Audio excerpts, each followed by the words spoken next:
Well, hello my lovelies, it's Murky Meg here.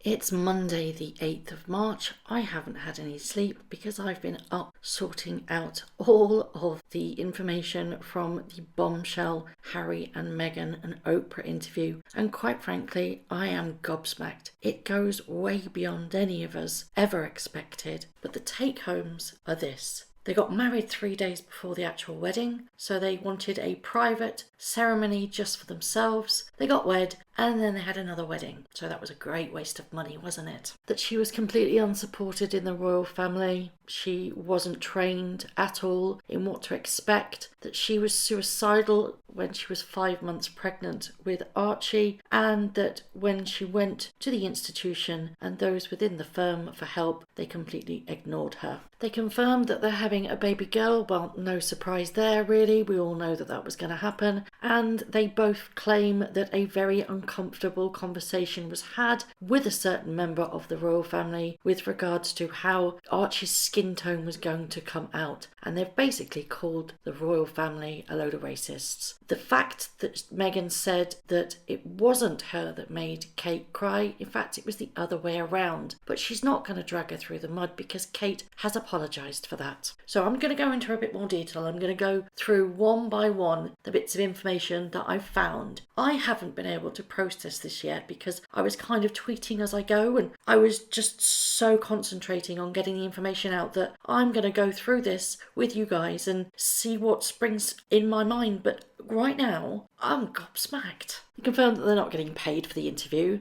and she was asked, what do you think it was going to be like joining the royal family? And she said that she was naive about joining the royal family. She'd never looked up Harry online or researched him at all. She said that she didn't truly understand what the job was. She says there was no way to understand what the day-to-day was going to be like within the royal family, misalignment and misunderstanding of what was expected. She said that she met the Queen very, very early on. In fact, the Queen was one of the first people that she met within the royal family. No huge formality when she first met the Queen, and apparently she knew Eugenie before meeting Harry. But she's just claimed that she didn't know anything about Harry. Now, if you'd been hanging around with Princess Eugenie, surely you'd know that her cousin was Prince Harry. Kind of tripped yourself up there, Meghan. Oprah asked how was the meeting. She said it was easy and lovely meeting the Queen, and she again reiterates she didn't research or know anything about the royal family or Harry. Then she drops the bombshell that in fact they got married 3 days before the wedding took place in Windsor because they wanted their own private ceremony. In fact, I actually feel quite cheated. A lot of money was spent on that wedding, and it now brings everything into disrepute, doesn't it? It was a total lie. No wonder there were those funny little smirks at the altar. Oprah rightly asked her, there's been stories in the press that you made Kate cry. Did you make Kate cry? She responds with no. She was very upset about a flower girl dress, and Meghan said Kate made her cry instead. She was asked, why did you cry? There was no confrontation, she said, but it's not fair to Kate to get into the details as Kate has already apologised. Then she went into quite detail. In fact, she said the institution knew that it was the other way around, that it was in fact Kate that made Meghan cry. So when all the publicity came out that said that Meghan made Kate cry, she said the institution, in fact everybody within the institution, knew the facts that went on, that it was in fact Meghan that cried, but she felt very, very saddened that nobody spoke up for her. Asked why by Oprah, and Meghan simply responds, it's a family business. No one protected me, but protected others. Apparently the Queen gave her a pearl earring and necklace set as well. Nice. She said that everybody welcomed her, but nothing is what it looks like. She felt that she could not feel lonelier at all. Not with Harry, because he had to work, but there was very little that she was allowed to do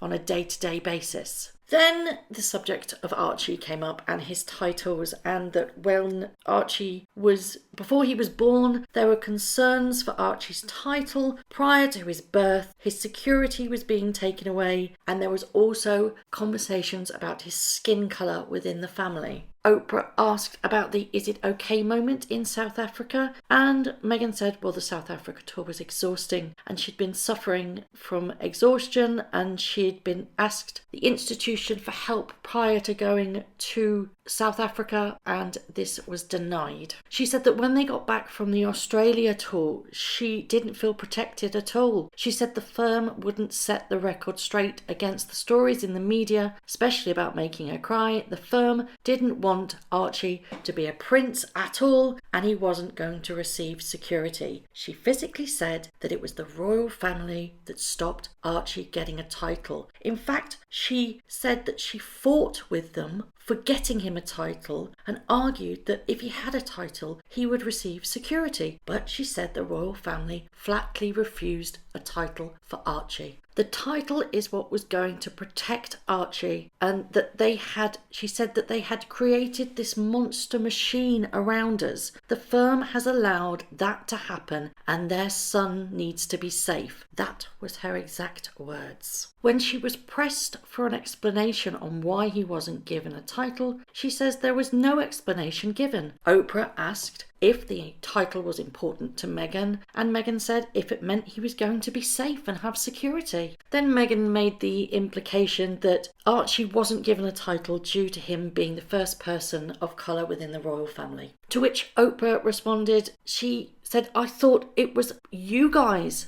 that asked for no title, and you didn't want the title. That's what we've all been led to believe. And Meghan said that's not true, and it's not their choice to make. It wasn't Harry and Meghan's choice to make. She said they didn't want to do the photo, which was, when he was born, there was all this drama about you've got to have a photo, you've got to have a photo. And Meghan basically said, well, if he's got no title, you ain't having a photo. Oprah asked why didn't they want to make him a prince. Meghan responded, there were concerns of how dark his skin might be when he was born. Oprah was quite shocked at this, and she asked who was this conversation with. Meghan said she was not going to answer that question, saying it would be damaging to name the person that this happened with. She said that this family member had had the conversation with Harry, who then Harry had the conversation with Meghan. So she's basically calling the royal family racist.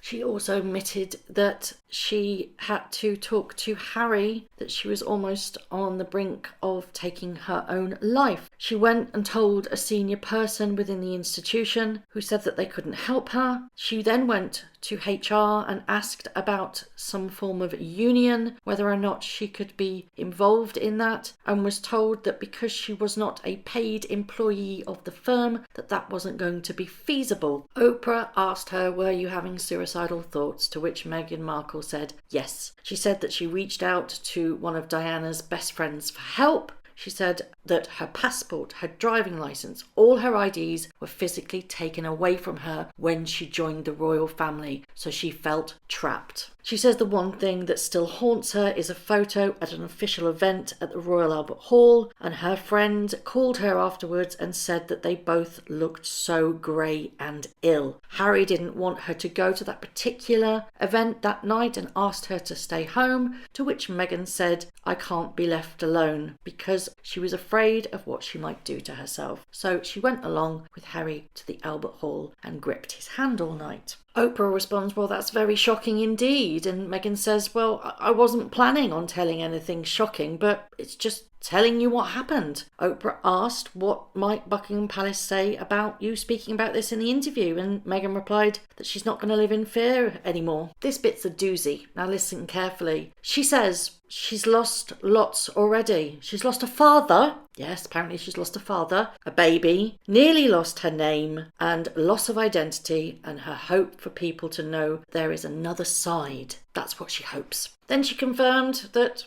Harry came on and that they were having a girl. Woohoo! I'm putting bets on Diana Doria or Doria Diana. So Harry's with her at this point and speaks about the Daily Mail leaking where they were staying in Canada, and he was speaking to the royal family about his security being removed, and he was getting very narky over this, sitting there basically saying that I was very frustrated that we were being hounded and the Daily Mail leaked our location and my family wouldn't listen and they were taking our security detail away. So Tyler Perry paid for their security when they moved into his home.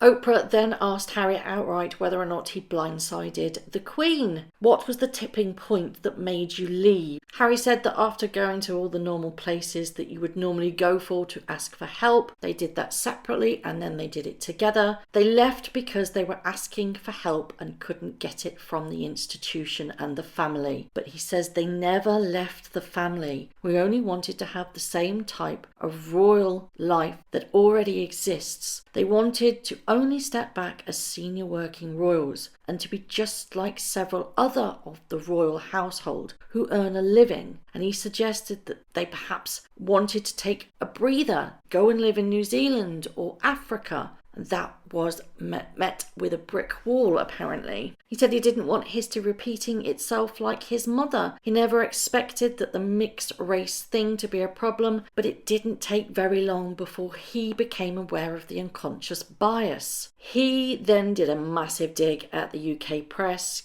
and he said that he asked the media for calm. He said, I asked once as a boyfriend, once as a husband, and once as a father, and it didn't happen.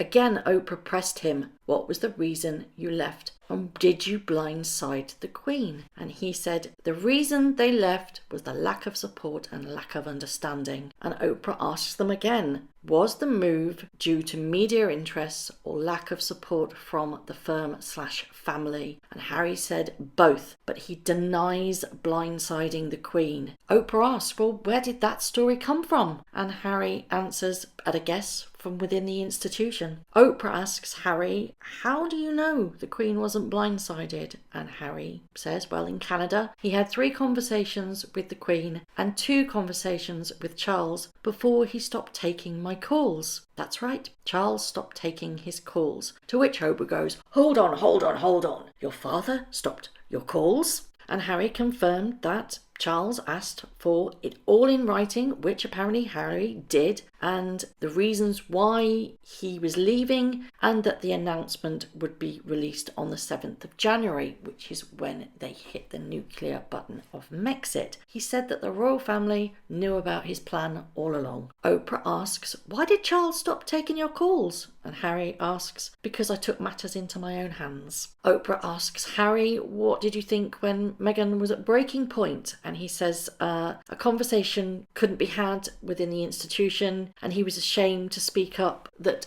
Meghan needed help. He says that the family has a just how it is mentality, and because Meghan is mixed race, Harry felt that it was an opportunity for the family to show public support if they publicly stuck up for Meghan.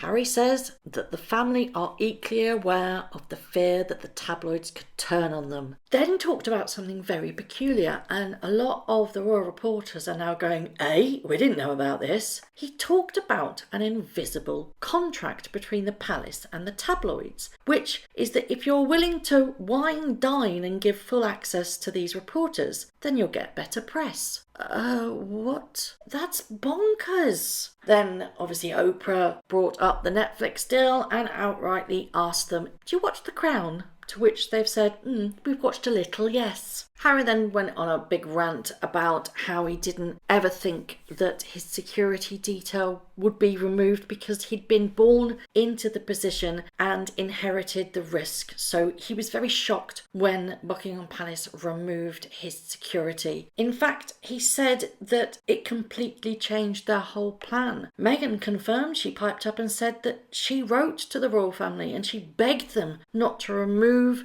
Harry's security, not for her or her son, but for her husband's safety. And they replied that it wasn't possible. Oprah presses that there was a lot of stories out that she is manipulative and calculated and she is solely responsible for the Mexit happenings, and that it's been claimed that this is what she wanted all along. To which Meghan responded, that makes no sense, that she left everything for the royal family. She said that she was dedicated to the role, but she was shocked by the fact that she was offered 0 training on how to behave or sit or eat or curtsy or or bow or shake hands or what to do. Zero training. And she said that nobody prepared her for royal life. Oprah asked Harry that if you hadn't met Meghan, would you be still in the royal family? And he said, well, I felt trapped and I don't think I would have left had I not met Meghan. But then he met her and their worlds collided. He says all his family are trapped in the system. His brother, his father are all trapped and they don't get to leave. Netflix was again brought up and he said Netflix wasn't the plan, but the family cut us off financially. And it was suggested by somebody that they would forge a relationship with Netflix. And again, Oprah pipes up, hold on. Your family cut you off? Yes, he says, the family cut him off, but he still has what his mum left him in inheritance. And that, thankfully, is what they've been living on. He was asked about his relationship with the family now, and he says, I speak more with my grandmother than I have done ever before or within the last couple of years via Zoom, and they have a deep relationship. With Charles, they've got back to talking and they're taking calls now, but there's a lot of work to do as Harry feels let down by Charles, but there's a lot of hurt that has happened. And William, it's the old chestnut again. He says he loves him to bits. He's his brother and we've been through hell together, but they're on different paths now. Then comes the tricky question, the one that you know Oprah is going to ask, and it's the one that Meghan refused to answer with regards to Archie. Oprah asks Harry, who was the conversation with about Archie's skin tone? Harry says that he will never share that conversation with anybody, but at the time it was awkward and he was shocked and he was uncomfortable dealing with it. But he is unwilling to disclose details. And then she said in conclusion, if they had the support, would they still be part of the royal family? To which they both said without question. Harry and Meghan said they tried to do everything that they could do to protect the royal family. They also touched on finding out about Prince Philip being in hospital, and Meghan did a whole, I instantly found out there was a note and I had to go and rush off and call the Queen. Oprah asks Harry how he feels about the exit agreements, but he says he's hurt, but he respects his grandmother's decision with regards to the patronages being taken away from him. He said they'll still be doing the work that they want to do, but it will be via Archwell. Oprah asked H what delights him now in his everyday life, and he said to have outdoor space for walks with family and Archie. And it ends on the most sickly sweet note, it really does. It's something about the Little Mermaid and how the prince and the princess, and Meghan says that so the story with the prince does have a happy ending, and she says that it's greater than any fairy tale. The end. So that's exactly what happened in the interview, and I've gone through it just now and I'm still reeling. This is a full-blown assault on the royal family, and there are a couple of things that does not make sense one bit. She contradicts herself quite a few times, and I'm really struggling with this whole mental health issue and the suicidal tendencies and thoughts. Would you really broadcast that? You know, she's I don't know. I might be just exhausted, to be perfectly honest, because it's now, what time is it? It is 4 o'clock in the morning. I haven't slept and I just can't process any of this.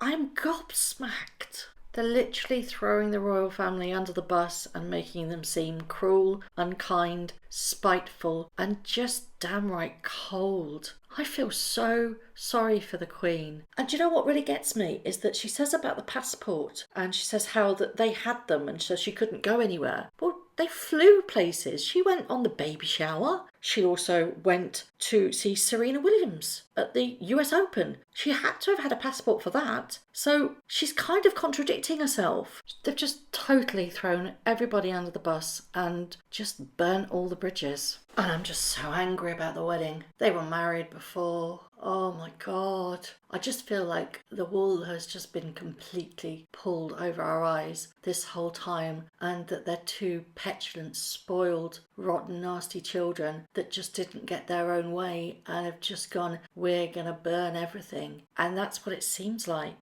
I'm sorry, I don't believe any of it. I think it's pure fairy tale. And if I get hate for that, I really don't care. You know, there is probably an element of truth to it, but I think a lot of it is probably very much over exaggerated. You know, I'd really, really like to tell you exactly how I feel, but I would seriously get kicked off YouTube because it would just be profanities. He's just thrown them all under the bus in the most excruciating way, and they're coming across as petty children. You know, I feel like starting a petition and saying we want our £30 million back for our wedding, you absolute frauds. And, you know, we were led to believe this is going to be a hard-hitting interview. No, it wasn't. She went so soft on them. It was unbelievable. It was all one-sided. Airing your family disagreements and your personal information for the world to see, I just think it's just so tacky. For two people that claim to want to be private, they're doing it so publicly. As you can probably tell, I'm really annoyed.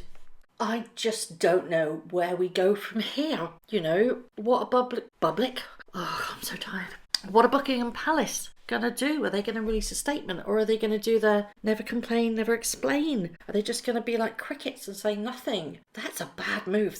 How can they even be the Duke and Duchess of Sussex anymore when they've literally just burned the whole monarchy to the ground? You know, and as for Harry saying that time heals all things, and I don't think William and Kate or his father are ever gonna heal after what they have just done to the monarchy. This is worse than the Diana interview, but what I can't understand is that he went on James Corden and he said the reason why he left was the media, the toxicity, and that he couldn't cope with it, that it was just all toxic, and for his own mental health he had to flee. Now he's saying it's all down to his family. Which is it, Harry? What I can't understand is that a lot of the interview was about how Meghan felt and that she was pushed to the brink, and the fact that she wasn't able to get the help that she needed and that it was refused. But surely you would literally just go, right, I'm out. Sod you lot. I'm going to go and check myself into a hotel. You just do that. I mean, there's been rumours that Harry's gone to rehab, so why on earth couldn't Meghan get help? None of this makes sense. And Harry has spoken very publicly that he has received therapy. So why would they not do it for her? It doesn't make sense. I know one thing is for sure, that they have literally burnt down any semblance of relationship that ever existed now. There's no going back. There's no way to repair the relationships. And it's done. They are done from the family. I don't think they will ever step foot or even be included in anything. I think this might be the last straw. I hope it's the last straw. I'm physically rambling now. I'm so tired. I think it's probably time for me to say goodbye. And yeah, there's a lot to think about really, isn't there? Thank you very much for watching. If you haven't already, please subscribe to my YouTube channel, hit the notification bell, and also that like button. I'd like to take this opportunity to thank all of my followers for all the tips and all the emails, DMs that everybody sends to me. It really is greatly appreciated. So thank you very much for watching once again.